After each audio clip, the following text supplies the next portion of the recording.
Assalamualaikum students. Our today's topic is differentiation of transform.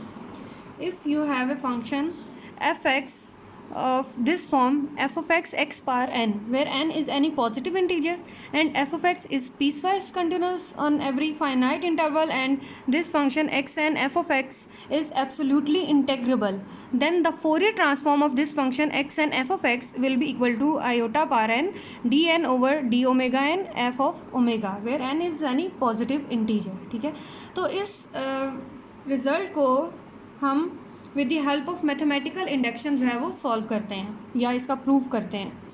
Fourier transform की मैंने definition apply की है. अब नेक्स्ट हम क्या करते हैं कि बोथ साइड्स का डेरिवेटिव ले लेते हैं with respect to omega.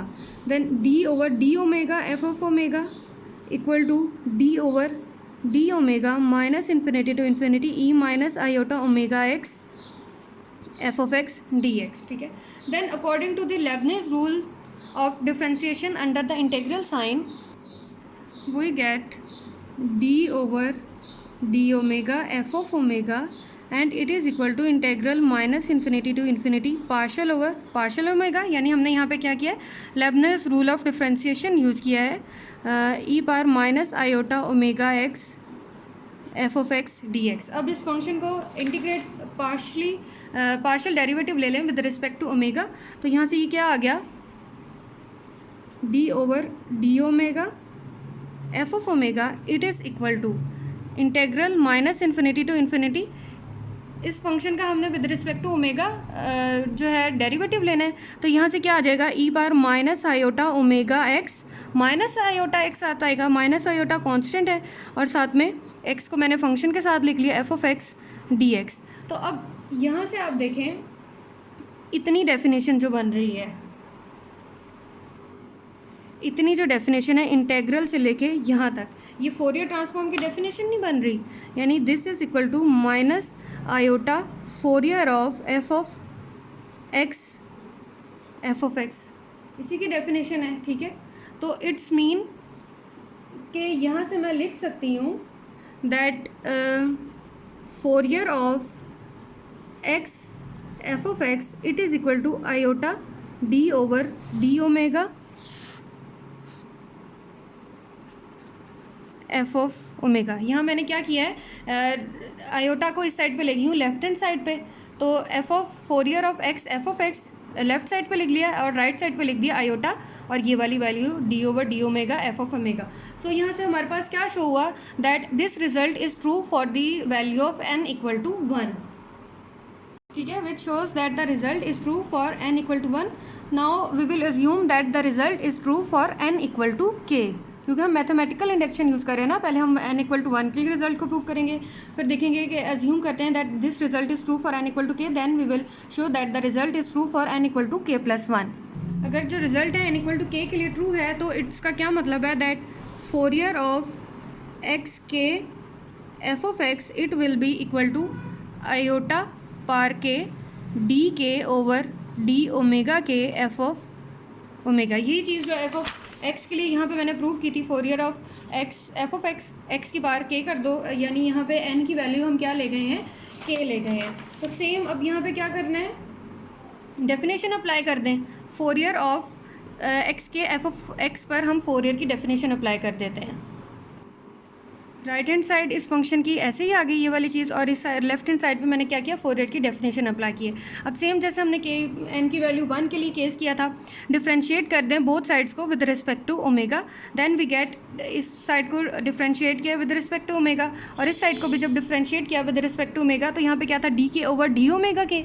Again हमने जब एक दफ़ा और डी ओवर डी ओमेगा लिया तो क्या हो गया, पावर्स बेसिस सेम हो तो पावर्स ऐड हो जाती हो, तो उस रूल के according D k plus 1 over d omega k plus 1. अब नेक्स्ट इसमें क्या करना है, हमने लेबनिज रूल अप्लाई करना है. तो लेबनिज रूल ऑफ डिफ्रेंसिएशन के अकॉर्डिंग ये डी ओवर डी ओमेगा जब इंटेग्रल के अंदर जाएगा तो हमारे पास partial derivative with respect to omega हो जाएगा. तो इस फंक्शन का जब हमने पार्शियल डेरिवेटिव लेना है with respect to omega variable, तो वो क्या आ जाएगा, e power minus iota omega x. तो इसका जब एक्सपोनेंशियल का डेरिवेटिव लिया विद रिस्पेक्ट टू ओमेगा तो ये आ गया माइनस आयोटा और साथ में आता है एक्स. तो यहाँ पे भी x की पावर k है और मल्टीप्लाइड बाय x है, तो यहाँ से मैं लिख सकती हूँ इसको x पावर k प्लस 1. ठीक है, समझ आ गई स्टेप की, क्योंकि एक्सपोनेंशियल टर्म का जब हमने डेरिवेटिव लिया विद रिस्पेक्ट टू ओमेगा, तो क्या आना था, e bar minus iota omega x into या multiplied by minus iota x आना था। तो माइनस आयोटा कांस्टेंट है, इसको मैंने इंटेग्रल से बाहर लिख लिया, और साथ में एक्स और साथ में ये एक्स पावर के, तो बेसिस सेम थी तो पावर्स क्या हो गई, ऐड हो गई, और साथ में यहाँ आ गया function f of x d x, and it is equal to, ये लेफ्ट हैंड साइड जो है ये राइट हैंड साइड ये सेम आ जाएगी, iota power k d k plus one over d omega k plus one f of omega. तो अब ये वाली चीज़, इतनी जो टर्म आ रही है, ये किसकी डेफिनेशन आ रही है, माइनस आयोटा फोरियर ऑफ, किसकी डेफिनेशन है, x power k plus one f of x, इसकी डेफिनेशन है ना, and it is equal to iota power k d k plus one over d omega k plus one f of omega. तो यहाँ से आपके पास क्या शो गया, that this result is true for n equal to k plus one, या यहाँ से आप इसको ये कर सकते हैं, माइनस आयोटा यहाँ पे मल्टीप्लाई हो रहा है तो इसको आप राइट साइड पे ले जाओ, तो यहाँ क्या आ गया, आयोटा पावर के प्लस वन, यहाँ से ये चीज़ खत्म होगी। अब ये रिजल्ट जो है ये ट्रू है for n equal to k plus one. तो hence by the principle of mathematical induction we say that this result is true for all positive values of n. इसको मैं यहाँ पर लिख देती हूँ, hence the result is true for all positive integral values of n. ये हमारे पास prove हो गया इस थ्योरम का, थ्योरम डिफरेंशिएशन ऑफ ट्रांसफॉर्म्स का। अब इसी थ्योरम से रिलेटेड अब मैं एक एग्जांपल आपको करवाती हूँ। एग्जांपल 7 है, find the Fourier transform of the function x e power minus a x square. अब यहाँ पे क्या है, एक्सपोनेंशियल टर्म है या कोई फंक्शन है, उसके साथ एक्स जो है वो मल्टीप्लाई हो रहा है। तो एक्स मल्टीप्लाई होने का क्या मतलब है कि हम इस पे डिफरेंशिएशन ऑफ ट्रांसफॉर्म वाला फॉर्मूला जो अप्लाई करते हैं सकते हैं, उसके लिए हमें पहले क्या कैलकुलेट करना है, एफ ऑफ ओमेगा कैलकुलेट करना है। मीन्स हमें कैलकुलेट करना है that Fourier of e power minus a x square. ये हमने प्रीवियस एग्जाम्पल्स में भी इसको कैलकुलेट किया है। ये किसके इक्वल होता है, that it is equal to pi over a square root e power minus omega square over 4a। ठीक है, तो अब हमें किस चीज़ का, किस फंक्शन का फोरियर ट्रांसफॉर्म कैलकुलेट करना है, x E bar minus a x square का कैलकुलेट करना है। तो यहाँ पे n की वैल्यू क्या है, 1 है, तो उसके अकॉर्डिंग हमारे पास फंक्शन का क्या फॉर्मूला, फोरियर ट्रांसफॉर्म क्या है इस टाइप के फंक्शन का, iota d over d omega, and साथ में आपने यहाँ पे क्या करना है, एफ ऑफ ओमेगा लिखना है। तो एफ ऑफ ओमेगा अभी मैंने यहाँ पे कैलकुलेट किया, वो क्या आया, pi over a e power minus omega square over 4a। Pi over k a जो है वो कांस्टेंट है, या इसको आप डेरिवेटिव से बाहर लिख लें, और जो बाकी फंक्शन है इसको आप डेरिवेटिव ले लें, तो pi over a under root e bar minus omega square over 4a।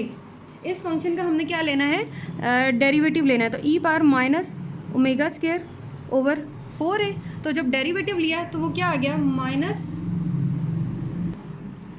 2 omega over 4a। Means यहाँ से आपके पास क्या आ गया, माइनस 2 ओमेगा ओवर 4a। तो 2 से 4 से कैंसिल हो गए, तो यहाँ से आपके पास फाइनल क्या आ गया, iota minus iota omega over 2a pi over a square root e bar minus omega square over 4a। ये आपके पास इस फंक्शन का जो है वो फोरियर ट्रांसफॉर्म आ गया, ई bar minus a x square. ठीक है, तो इसमें आपने देख लेना है कि किसी भी टर्म के साथ अगर एक्स की कोई भी पावर अगर मल्टीप्लाई हो रही है तो आपने डेरिवेशन ऑफ ट्रांसफॉर्म वाला जो फॉर्मूला है या ये जो रिज़ल्ट है ये आपने यूज़ करना है।